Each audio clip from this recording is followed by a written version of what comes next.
नमस्कार मित्रों, आपका पुनः स्वागत और अभिनंदन हमारे YouTube चैनल पर। और brush the brushes beyond the boundary, जो भी गलत फहमियाँ व्याप्त हैं या जिनकी आवश्यकता है, जिन उपायों की आयुर्वेद की सार्वभौमिकता के लिए, आयुर्वेद के बड़े ही विश्वसनीय प्रचार प्रसार के लिए, उन विषयों को हम यहाँ पर डिस्कस कर रहे हैं आपके साथ। तो आज का विषय पहले की ही भांति बहुत ही महत्वपूर्ण है। चलिए एक जीके टेस्ट हो जाए। हम जो भी लोग हमारे साथ जुड़े हुए हैं, विद्यार्थी, शिक्षक, सभी लोग, इवन कि रेगुलेटर्स और प्रशासक भी, क्योंकि ऐसी एक घटना हुई थी मेरे साथ, इसलिए मैं इन दो शब्दों को भी जोड़ रहा हूँ। बताइए, क्या किसी को यदि आयुर्वेदिक औषधि सेल करने की, बेचने की दुकान खोलनी हो मार्केट में, तो उसके लिए सरकार की तरफ से क्या कोई व्यवस्था है? क्या उसको लाइसेंस लेना पड़ता है किसी ऑफिस से, या जो भी चाहे, जहां चाहे, जैसे चाहे वैसे दुकान खोल ले? सोचिए इस बारे में। आप क्या जानते हैं, क्या मानते हैं, और क्या होना चाहिए इस बारे में? सोचिए। तो आप सोचें, इसके पहले हम थोड़ी सी जानकारी दे दें। जो सिस्टम हमारे साथ चल रहा है, विश्वव्यापी है, जिसे हम एलोपैथी कहते हैं। वहां पर अगर आपको रिटेल शॉप खोलनी है एलोपैथिक की दवाइयों को विक्रय करने के लिए, तो आवश्यकताएं हैं, कुछ लीगल आवश्यकताएं हैं, और वो लाइसेंस आपको उस जिले का सीएमओ इशू करते हैं। उसमें है कि आपके यहाँ साफ सफाई कैसी रहनी चाहिए, आपके यहाँ एक फ्रिज होना बहुत ही ज़रूरी है। उसमें सबसे बड़ा अनिवार्य पहलू है कि आपके स्टाफ में एक व्यक्ति फार्मेसी का, मॉडर्न फार्मेसी, डी फार्मा चाहे बी फार्मा होना अनिवार्य है। और जब उसके डॉक्यूमेंट्स लगते हैं, तब जाकर के आपको एलोपैथी की दवा बेचने की दुकान खोलने की अनुमति मुख्य चिकित्सा अधिकारी के द्वारा दी जाती है। और समय समय पर इसका निरीक्षण भी किया जाता है।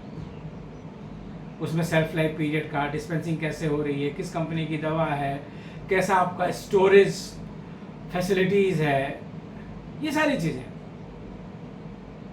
तो let me invite your attention on the issue कि whether if anyone is willing to open a shop in the market to sell the Ayurvedic medicines, what are the requirements officially?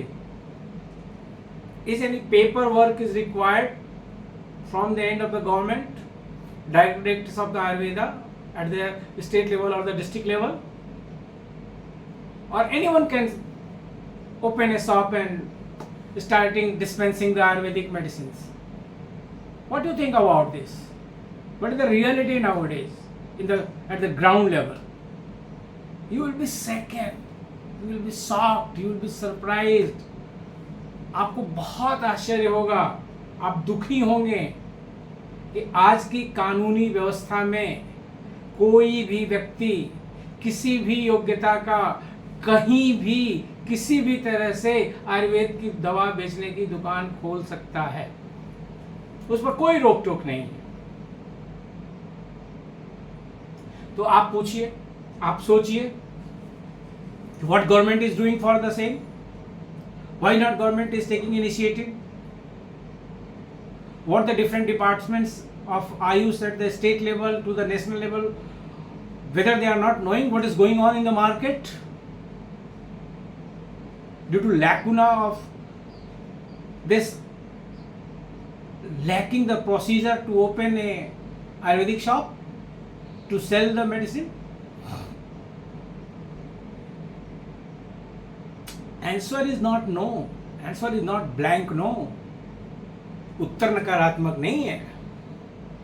Ayush मंत्रालय कई बार, भारत सरकार का आयुष मंत्रालय कई बार प्रयास कर चुका है कि ऐसा एक सिस्टम लाया जाए जब जिला स्तर पर इसकी व्यवस्था की जाए कि divisional Ayurvedic officer, district Ayurvedic officer, whatever the designation is there in your state, there should be a systematized procedure to open an Ayurvedic shop to sell the Ayurvedic medicines.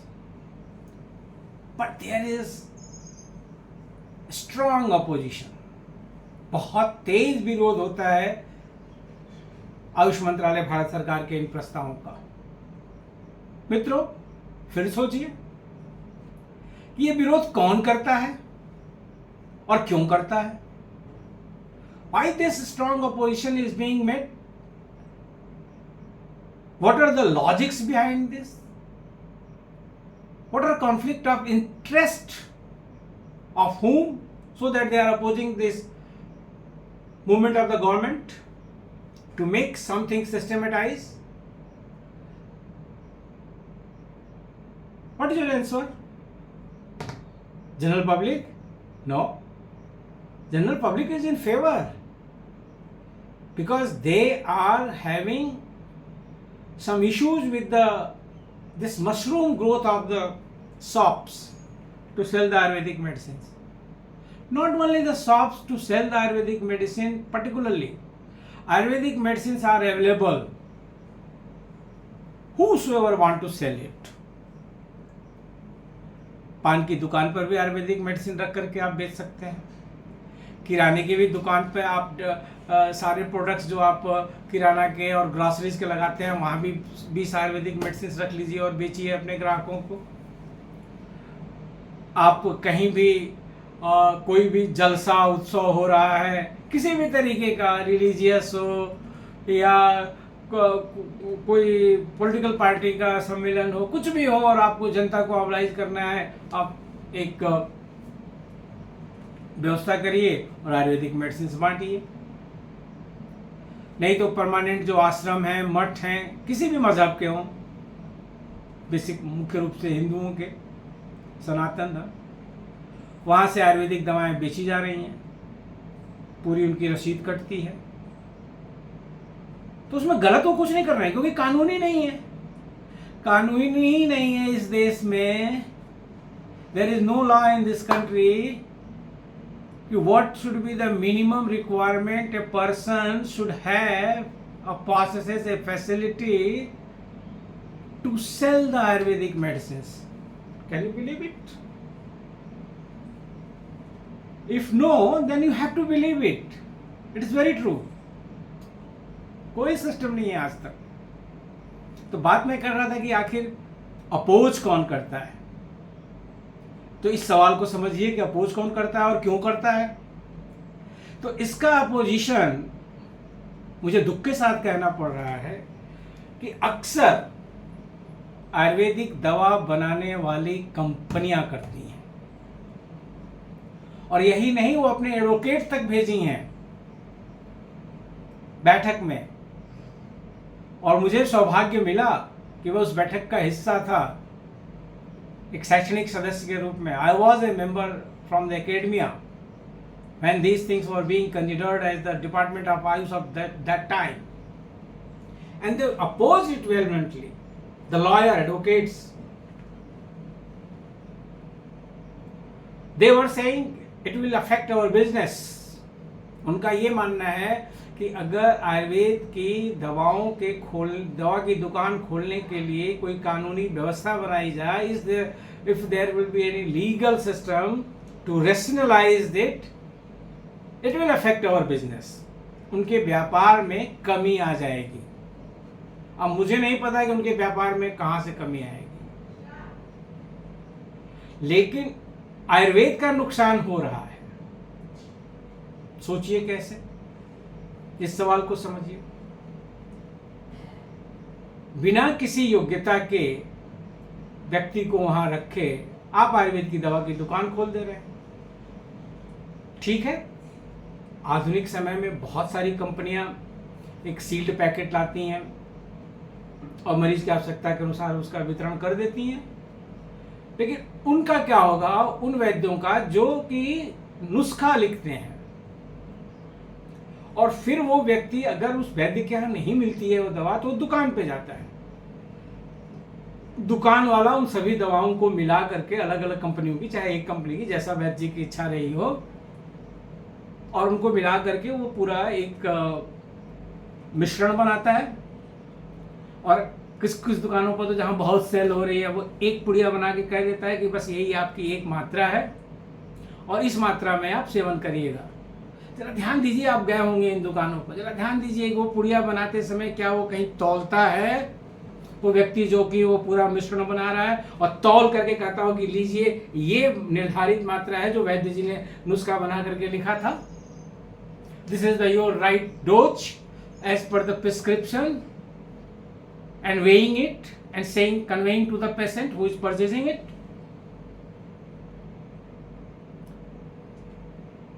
In majority, no. Only thing, the presumption. Who is ultimate sufferer? अंतिम जो नुकसान किसका हो रहा है? किसी व्यक्ति का नहीं, आयुर्वेद नामक पद्धति का। ये देखिए आप, डोज गड़बड़ हुई, सही नहीं मिली, व्यक्ति समझ नहीं पाया, दुष्प्रभाव होने, क्योंकि वहां जो व्यक्ति बना रहा है वो तो कन्वीनियंस के हिसाब से है, लेस सैलरी पे है, उसके पास कोई क्वालिफिकेशन नहीं है, उसको एक रोजगार मिला, उसने एक एम्प्लॉयमेंट मिला है, इज डूइंग दैट और she is doing that employment. Yes, I witnessed a very close friend of mine of the BSc, and it is the question, the 1995-1996, one Ayurvedic physician wrote the Kaf Ketu Ras, and I accompanied that my friend. He was needed that drug for his cousin, and there was some miscommunication. I accompanied my friend to the Ayurvedic physician and I said, okay, I convert कि लो यहाँ से तुम ये दवा की दुकान पे जा करके खरीद लो, फिर तुम निकल जाना। उसने खरीदा और उसके सुनने में गड़बड़ हो गई। जो डिस्पेंसर था उसने कहा था कि इस एक पुड़िया में 3 खुराक खाना, और उसने ये सुन लिया कि इस ऐसी एक पुड़िया में 3 खुराक, और उसने ये सुन लिया कि ऐसी 3 खुराक खानी है, 3 doses. Just 2 days passed, 1 day passed, and he telephoned me कि his cousin is just in trouble, and in Kaf Ketu Ras there is a Vatsanav. Sorry to say, my eyes are full of tears even after the 25-26 year of this event. We could not save that child of 12-13 year old. And that day, I was a PG scholar, second year PG scholar. And till today, I am struggling for this. That there must be one qualified person or experienced person when they are dispensing any rasausadhis, making the combinations to the patient, and there must be a proper weighing system. And better, if it is the 30 doses, you prepare 30 doses, not a single पुड़िया लो ये बना लेना। मुझे आज भी उस बच्चे का चेहरा याद आता है। तो ऐसा क्यों हुआ? उसमें एक कारण ये भी था, और आज भी बहुत सारे लोगों को ये दिक्कत हो रही है।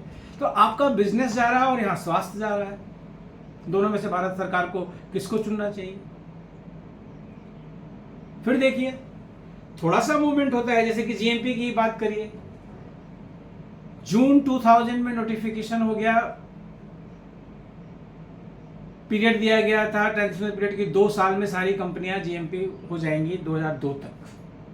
क्या हुआ? एवरी टाइम आवर माननीय, our ऑनरेबल्स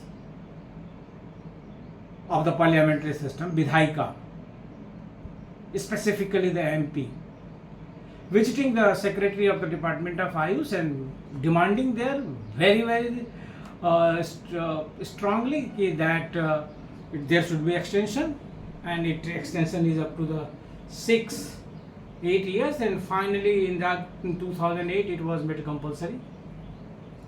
So my dear friends, what you think? आप क्या सोचते हैं कि आयुर्वेदिक दवा बेचने की दुकान के लिए क्वालिफाइड पर्सन चाहिए कि नहीं चाहिए? और फिर वो क्वालिफाइड पर्सन कौन हो? चलिए, आपके ढेर सारे इस समय फार्मा आयुर्वेद के कोर्सेज तो चल भी रहे हैं कंट्री में, लेकिन जितनी दुकानें हैं उतने लोग नहीं मिलेंगे। आई डू एग्री, मैं इससे सहमत हूँ।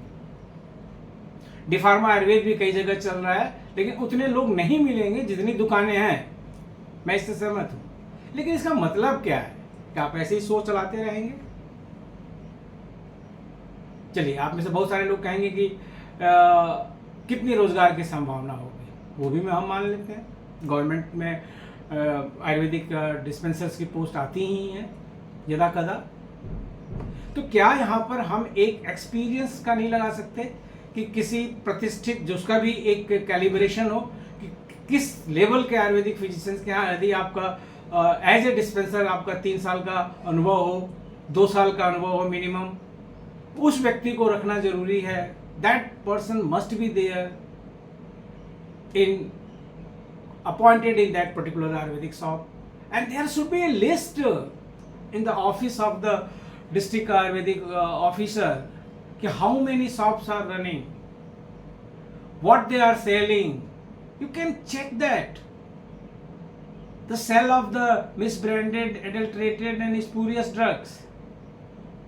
यदि उनके यहाँ इंस्पेक्शन का सिस्टम हो जाए कि आप किस कंपनी की किस तरीके से मैन्युफैक्चर की गई दवाओं को बेच रहे हैं, तो निश्चित रूप से जानिए कि इससे अंत में एक सामान्य व्यक्ति का बहुत लाभ होने वाला है। और सामान्य व्यक्ति जब आयुर्वेद की चिकित्सा से लाभान्वित होगा तो आयुर्वेद के बारे में उसकी सोच बहुत प्रभावी होगी और अल्टीमेटली हम अपने सिस्टम को सर्व कर पाएंगे।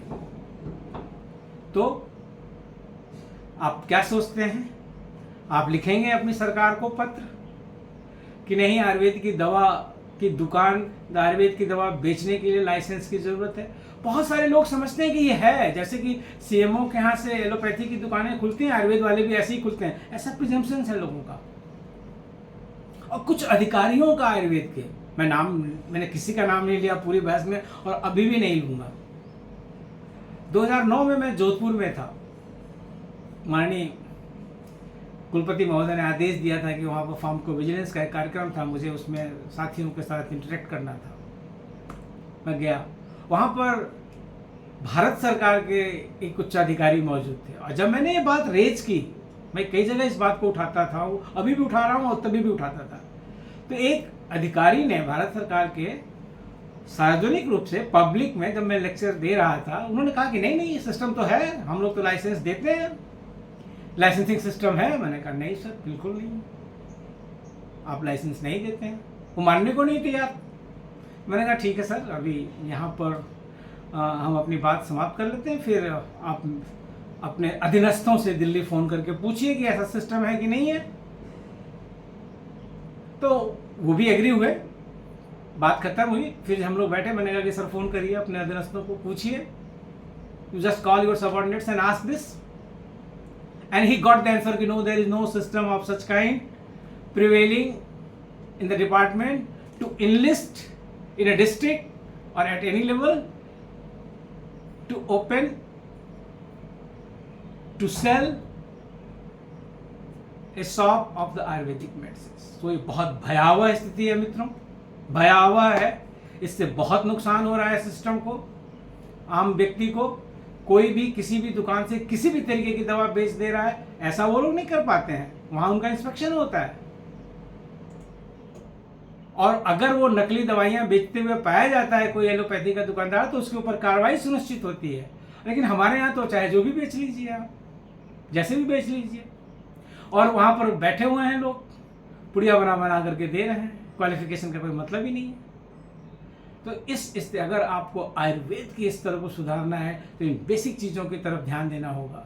और ये बेसिक चीज़ों में ये बहुत महत्वपूर्ण है कि आयुर्वेद की दवा की दुकान पर एक योग्य व्यक्ति हो, उसका निरीक्षण हो, उसके रख रखाव की स्थिति, स्टोरेज प्रोसेस, स्टोरेज फैसिलिटीज़ ठीक हों, और वहां पर उसका कुछ निरीक्षण होता रहे। नहीं तो आपको पान की दुकान पर आयुर्वेदिक दवा तो मिल ही रही है, फैब इंडिया पे मिल ही रही है, बाटा पे मिल ही रही है, तमाम किराना स्टोर्स पर मिल ही रही है, हर जगह मिल रही है आयुर्वेद की दवा। खरीदिए और उनका दुष्परिणाम भुगतिए। चॉइस आपकी कि आप दमदार आवाज उठाते हैं अपनी सरकार के बीच में और इन मैन्युफैक्चरर्स को समझाते हैं। मैं सारे मैन्युफैक्चरर्स की बात नहीं कर रहा हूं, बहुत सारे लोग इसके पक्ष में भी हैं कि नहीं, रिटेल शॉपिंग के लिए एक सिस्टम अब डेवलप कर लिया जाए। हमारा बिजनेस 1,20,000 करोड़ रुपए का हो गया, अब जरूरत है, अब आयुर्वेद की दवाओं की ज्यादा खपत हो रही है, और जितनी ज्यादा खपत उतने ही ज्यादा उसमें कॉम्प्रोमाइज के चांसेस। तो मित्रों, हम सभी सचेत होते हैं और मांग करते हैं संबंधित संस्थाओं से, सरकारी संबंधित संस्थाओं से एक जागरूकता पैदा करें आम जनता के बीच में, क्यों कहीं से भी कुछ भी आयुर्वेदिक दवा के नाम पर न खरीदें। कम से कम आज की अवस्था में तो जो आयुर्वेद की मानित दुकानें हैं उन्हीं से खरीदें, चलिए वो जैसे भी खुली हुई हैं। लेकिन एक सिस्टम हम लोगों को डेवलप करना होगा जिसमें कि हमें कुछ मिनिमम, न्यूनतम फैसिलिटीज के साथ इन्हें खोलना होगा। तो उसके लिए आइए प्रयास करते हैं कि ऐसी व्यवस्था हम लोग बनाएं और इसमें सफल हों। आपको बहुत बहुत शुभकामनाएं और धन्यवाद। नमस्कार।